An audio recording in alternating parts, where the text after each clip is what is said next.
Let's talk about something most people never realize they're doing wrong when they were dealing with an avoidant. And this is where everything silently collapses. Ignoring you only works when you keep explaining yourself. That's the uncomfortable truth. Not because you're weak, not because you don't have value, but because every time you over-explain, over-justify, or over-communicate your pain, you unknowingly train the avoidant nervous system that distance is safe, comfortable, and consequence-free. Think about it psychologically. The avoidant isn't wired to respond to emotional intensity the way you are. They don't interpret your explanations as depth or love. They interpret them as pressure. And when pressure appears, their instinct isn't to move closer, it's to pull away. So when you keep sending messages explaining how much they hurt you, how much you care, how much you're confused, you think you're building understanding. What you're actually doing is relieving their discomfort. You're making it easier for them to stay distant while still knowing you're emotionally available. Here's the philosophical layer most people miss. Human behavior changes not through words, but through consequences. You can talk to someone about respect for hours, but if your behavior doesn't require it, nothing changes. Avoidants learn through absence, not argument.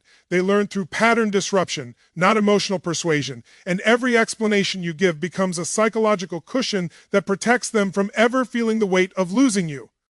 Notice this pattern carefully. When you explain, you are still engaged. When you explain, you are still available. When you explain, you are still emotionally investing energy into someone who is withholding theirs. That imbalance is the real issue. The avoidant doesn't wake up one day and think, I should step up. They wake up when the emotional system they relied on is suddenly unavailable. Not hostile, not dramatic, just unavailable. And this is where people get uncomfortable because they confuse dignity with silence. Silence isn't punishment. Silence is clarity. Silence says, I will not argue my worth. Silence says, if you want access to me, there is a standard. Silence is not about manipulating the avoidant. It's about removing the safety net that allowed neglect to continue. From a psychological standpoint, explanations keep the attachment bond asymmetrical. You are signaling, I'm here, even if you aren't. That message is soothing to an avoidant. It tells them they can disappear without losing connection. But when you stop explaining, something very different happens internally for them. The mind starts filling in the gaps. The nervous system notices the absence. The comfort of knowing you'll always reach out disappears. And that's when reflection begins. This isn't about becoming cold or closed. It's about becoming grounded. You're not withdrawing to get a reaction. You're withdrawing because self-respect requires limits.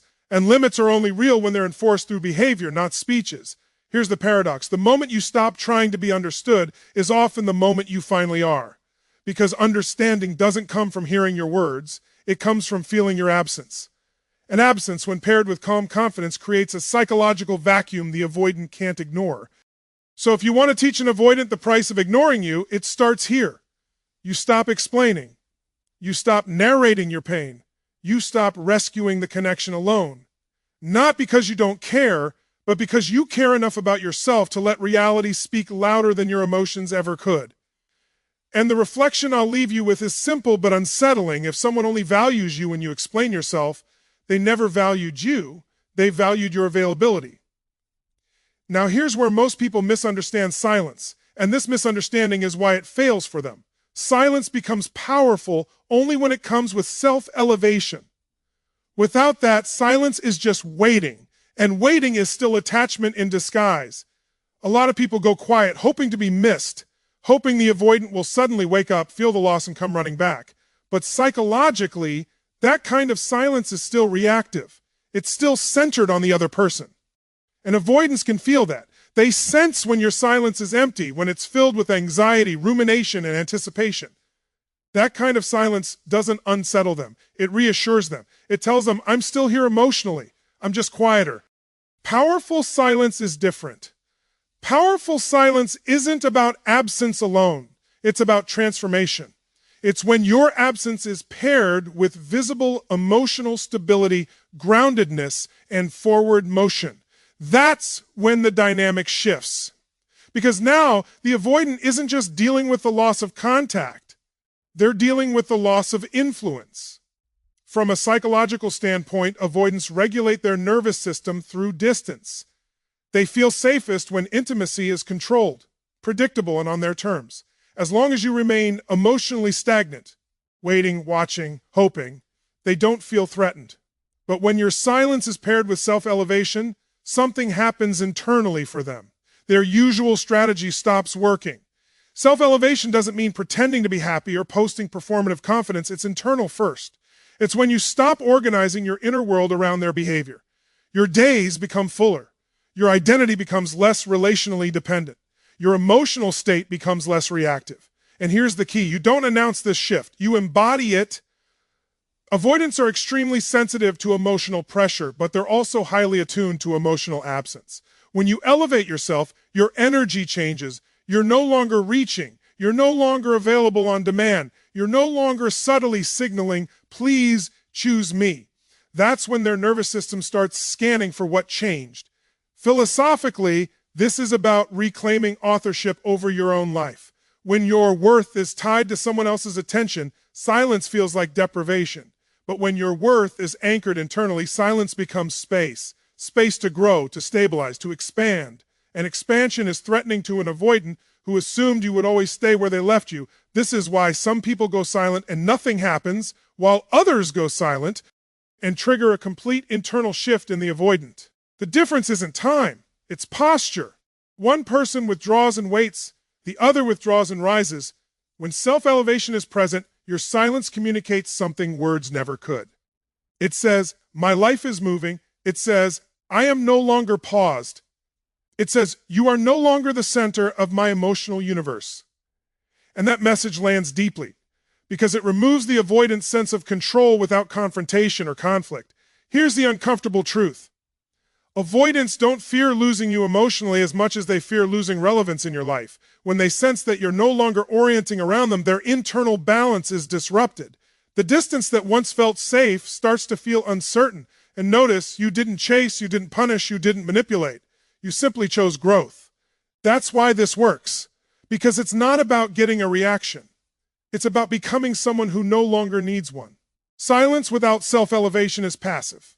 Silence with self-elevation is decisive. One keeps you stuck in longing. The other reclaims your power. So if you're going to go quiet, don't do it halfway. Don't disappear and emotionally linger. Disappear and evolve. Let your absence be filled with momentum, not hope. And here's what I want you to sit with. The silence that changes everything is never about making them miss you. It's about making sure you never abandon yourself again. There's something critical you need to understand about avoidance if you want to stop personalizing their behavior and start seeing it clearly. Avoidants don't panic when they lose attachment. They panic when they lose access. That distinction changes everything. Attachment to an avoidant is emotionally overwhelming. It activates vulnerability, dependency, and exposure. Things their nervous system learned early on. N were unsafe. So when intimacy deepens, their instinct is to retreat. That part you already know. But what most people miss is this.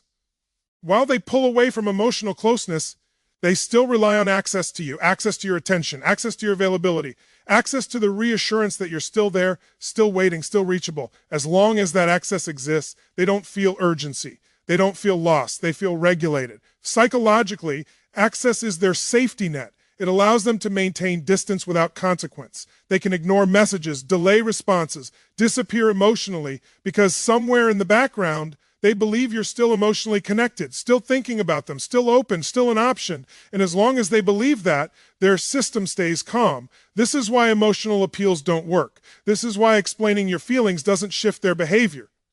Because you're addressing attachment while their nervous system is anchored to access. You're speaking the language of closeness. They're responding to the language of control. When access is removed, something very different happens internally. Not externally, internally. Their usual regulation strategy collapses. The silence no longer feels neutral. It feels unfamiliar. The emotional supply they subconsciously relied on is gone. And now, instead of you feeling anxious, they do. This isn't manipulation. This is cause and effect. When you stop being available on demand, emotionally, energetically, psychologically, you introduce uncertainty. And uncertainty is deeply activating for someone who relies on predictability to stay detached. Suddenly they don't know where they stand. Suddenly they don't know if they can come back whenever they want. Suddenly the dynamic isn't under their control, and control is the real issue here. Avoidants often confuse Control with safety. They feel safe when they can dictate distance, when they can approach and retreat without resistance, when they can disengage knowing you'll remain emotionally present. But the moment that access disappears, the illusion of control shatters. This is why some avoidants reappear after long periods of silence. Not because they process their feelings in a healthy way, but because the loss of access triggered reflection. The absence forced awareness. The mind begins asking questions it never had to ask before. Did I misjudge this? Did I push too far? What if they're really gone? And notice something important. You didn't demand anything. You didn't confront. You didn't pressure. You didn't chase. You simply removed access. That's what makes this so powerful. It bypasses defensiveness and speaks directly to the nervous system. Philosophically, this is about boundaries being real, not theoretical. Anyone can say, I deserve better. But boundaries only exist when behavior changes, when access is limited, when availability is no longer unconditional. And for the avoidant, that's when the lesson finally lands. This is also where people get stuck emotionally. They worry, what if they don't come back? And that question reveals the deeper work, because the goal isn't to provoke return. The goal is to stop organizing your worth around whether someone chooses you once access is gone. If they return with more awareness, consistency, and respect, that's information. If they don't, that's also information. Either way, you win clarity. And clarity is always power. So understand this deeply. Avoidants don't change when you prove how much you care. They change when they feel the cost of losing access to you. And that cost can only be felt when you are no longer standing at the door waiting. The reflection I'll leave you with is this. If someone only values you, when access is threatened, then your greatest responsibility is not to convince them, but to decide whether access should ever be that easy again. Now let's address the part that almost everyone gets wrong, even when they understand everything we've talked about so far. It's not silence that teaches the lesson, it's consistency. And consistency is quiet, disciplined, and emotionally mature. Drama, on the other hand, resets their comfort every single time. Here's why this matters psychologically. Avoidants are not moved by emotional spikes. Intense reactions, long messages, confrontations, emotional breakdowns, sudden declarations don't register as boundaries to them. They register as instability. And instability, paradoxically, makes them feel more in control. Because if your emotions are erupting, it means you're still emotionally hooked. You're still reacting to them. You're still revolving around their behavior. One emotional outburst after a period of silence can undo weeks of progress, not because you messed up, but because it reopens the access we talked about earlier. It tells their nervous system, the door is still open. I just have to wait long enough. That restores their comfort. And once comfort returns, there's no motivation to change. Consistency works because it removes confusion. When your behavior is calm, predictable, and grounded over time, the avoidant can't explain it away. They can't tell themselves they're just upset or they'll calm down and come back. Instead, they're forced to face a new reality. This isn't a reaction. This is a shift. Philosophically, this is about integrity between what you say you deserve and how you live. Anyone can state a boundary in an emotional moment, but boundaries only become real when they are upheld without theatrics, without speeches, without reminders, when your behavior quietly reinforces why. Our standards day after day. Avoidants are experts at waiting out emotional storms. They learned early on that intensity fades, that people calm down, that distance eventually restores equilibrium. Drama plays directly into that strategy, but consistency disrupts it, because consistency doesn't fade. It doesn't argue. It doesn't negotiate. This is why the lesson feels slow at first. You don't see immediate reactions. There's no dramatic chase, no sudden confession. And that can be uncomfortable if you're used to equating intensity with progress. But internally, something very different is happening. The avoidance starts noticing patterns. The mind starts tracking change. The absence becomes stable, not temporary. Consistency also shifts you. And this is crucial. When you stop reacting emotionally, you reclaim your nervous system. You're no longer riding the highs and lows of their attention. You're no longer waiting for signals. You're anchored. And that internal stability is what ultimately makes you untouchable. From a psychological perspective, consistency creates cognitive dissonance for the avoidant. Their old assumptions no longer match reality. They'll always respond. They'll always explain. They'll always come back emotionally. When those assumptions are repeatedly disproven by calm behavior, something has to give. Either they adapt or they disengage completely. Both outcomes bring truth. And here's the part most people don't want to hear. If consistency pushes them away permanently, it didn't cost you the relationship. It revealed it. A connection that only survives emotional chasing and dramatic repair was never built on mutual respect. It was built on imbalance. Consistency is not coldness. It's not punishment. It's not playing games. It's simply no longer participating in a dynamic that requires you to destabilize yourself to be chosen. And on. CE, that dynamic ends, the avoidant is forced to meet you on equal ground. Or not meet you at all. This is where your power truly returns. Not when they react. Not when they reach out. But when you realize you no longer need to prove, explain, or perform your worth. You live it. So understand this clearly. One emotional reaction can feel relieving in the moment, but it teaches nothing. Calm, grounded consistency teaches everything. And here's what I want you to reflect on as you move forward. The lesson that changes people isn't delivered through intensity. It's delivered through who you refuse to stop being, no matter how they behave. Now we arrive at a moment that quietly changes everything, even though it rarely looks dramatic from the outside. The moment they feel replaceable, everything changes. Not because you tried to make them jealous, not because you threatened to leave, but because reality finally caught up with the story they were telling themselves. Avoidants often operate from an unspoken assumption: you'll be there, not aggressively, not loudly, just reliably. They assume your emotional position in their life is fixed, that no matter how distant they become, how inconsistent their effort is, how long they disappear, your role remains reserved. And as long as that assumption holds, there is no urgency to change. Replaceability disrupts that illusion. Psychologically, this isn't about another person entering the picture. It's about possibility entering the picture. The avoidant begins to sense, not intellectually, but emotionally, that your life is no longer orbiting them, that your future is no longer paused, that you are no longer anchored to their indecision. This is deeply unsettling for someone who regulates themselves through control. Understand this clearly. Avoidants don't feel safe because they don't care. They feel safe because they believe the why are not at risk of being left behind emotionally. Replaceability introduces risk, and risk activates awareness. When they notice you are busier, more fulfilled, more grounded, less reactive, something shifts internally. They start recalculating. The mind begins to ask questions it never had to ask before. What if they move on? What if I misjudge this? What if I'm no longer special to them? These thoughts don't come from jealousy. They come from destabilization. Philosophically, this is where attachment meets identity. The avoidant sense of self is often reinforced by being wanted without having to fully show up, being irreplaceable without being fully present. When that dynamic breaks, they're forced to confront something uncomfortable. Their value is no longer guaranteed by your tolerance.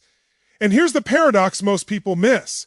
You don't make yourself replaceable by lowering your standards. You make yourself replaceable by raising them. You stop advertising exclusivity to someone who hasn't earned it. You stop structuring your life around someone who hasn't chosen you consistently. And in doing so, you become more attractive, not less.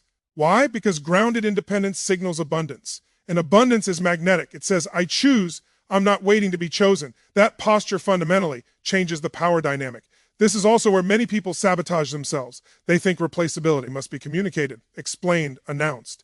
But true replaceability is felt, not declared. It's sensed in your absence, in your lack of urgency, in the way your energy no longer spikes around them, in the way your happiness no longer depends on their response. Avoidants are extremely perceptive when it comes to emotional shifts. They notice when you stop checking, when you stop initiating, when you stop lingering emotionally. They feel it when their importance quietly decreases. And that's when everything accelerates internally. But here's the crucial part. Replaceability is not a tactic. If you treat it like one, it collapses. This only works when it's real, when you genuinely accept that your life can be rich, meaningful, and forward-moving with or without them. That acceptance changes your tone, your posture, your decisions. It changes the way you show up everywhere.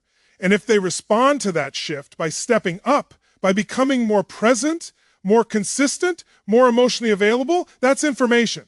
If they don't, that's also information. Both outcomes restore your power because neither requires you to shrink. The real transformation here isn't theirs. It's yours. You move from being someone who waits to be valued to someone who expects alignment. And alignment cannot be negotiated. It can only be matched. So let this settle deeply. The moment someone realizes they are no longer central to your sense of self, they either rise or they fall away. Both outcomes are honest. Both outcomes are liberating.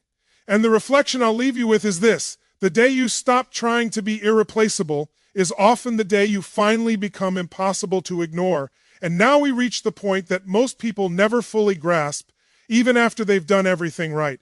The real price the avoidant pays is not missing you. It's not loneliness. It's not even regret in the way people usually imagine it. The real price is losing the version of you they felt safe neglecting. That version of you, the one who waited, explained, accommodated, tolerated inconsistency, that version served a purpose in their emotional ecosystem. It allowed them to stay avoidant without consequences. It allowed them to take space without loss. It allowed them to regulate their nervous system while outsourcing emotional stability to you. And as long as that version of you existed, the relationship could remain exactly as it was. When that version disappears, something profound happens. Psychologically, avoidants rely on familiarity more than they rely on connection. They may resist closeness, but they are deeply attached to predictability. They feel safest when they know exactly who you are, how you'll respond, and how much access they have. When you fundamentally change, when you stop being endlessly available, endlessly understanding, endlessly patient, the ground beneath them shifts. This is why the impact often shows up later, not immediately. At first, they may feel relief. Distance feels comfortable. Silence feels manageable. But over time, something unsettles them. The familiar pattern doesn't resume. You don't return to your old role. You don't reopen emotionally the way you used to. And that's when loss becomes real. They're not just losing you, they're losing certainty. From a philosophical perspective, this is the death of an identity dynamic. The avoidant identity was partially constructed in contrast to you, the one who stayed, the one who absorbed the emotional labor, the one who made the relationship work even when they pulled away. When that person no longer exists, the avoidant is forced to confront themselves without the buffer you provided, and this is deeply uncomfortable. It's also where true reflection can begin, not because you demanded accountability, but because the environment that protected them from accountability no longer exists. The mirror is suddenly clear. They may start replaying moments, rethinking choices, questioning assumptions they never questioned before. I thought they'd always be there. I didn't think they'd actually change. I didn't think I'd lose access to that version of them. That realization cuts deeper than anger ever could. But here's the part you need to hear just as clearly. This outcome is not guaranteed to produce reconciliation. Sometimes it produces growth. Sometimes it produces regret. Sometimes it produces distance forever. And none of those outcomes mean you failed, because the purpose of this journey was never to teach them a lesson at the expense of yourself. It was to stop paying the cost of being someone who could be neglected without consequence. When you become someone who cannot be taken for granted, the entire dynamic shifts, whether with them or with someone new. You no longer enter relationships hoping to be chosen. You enter them expecting reciprocity. You stop trying to preserve connections that require self-abandonment. You stop mistaking endurance for love. And here's the paradox. When the avoidant realizes the version of you they felt safe neglecting is gone, they may finally see your value clearly. But by then, you're no longer waiting to be seen. You're evaluating whether access to you still makes sense. That's power, quiet power, earned power. So understand this deeply. The greatest consequence you can ever introduce into an avoidance life is not punishment, silence, or distance. It's evolution. It's becoming someone who no longer fits into the old story. And the final reflection I'll leave you with is this. When someone loses access to the version of you who accepted less, the real question is no longer whether they'll come back. It's whether you would ever go back to being that person again.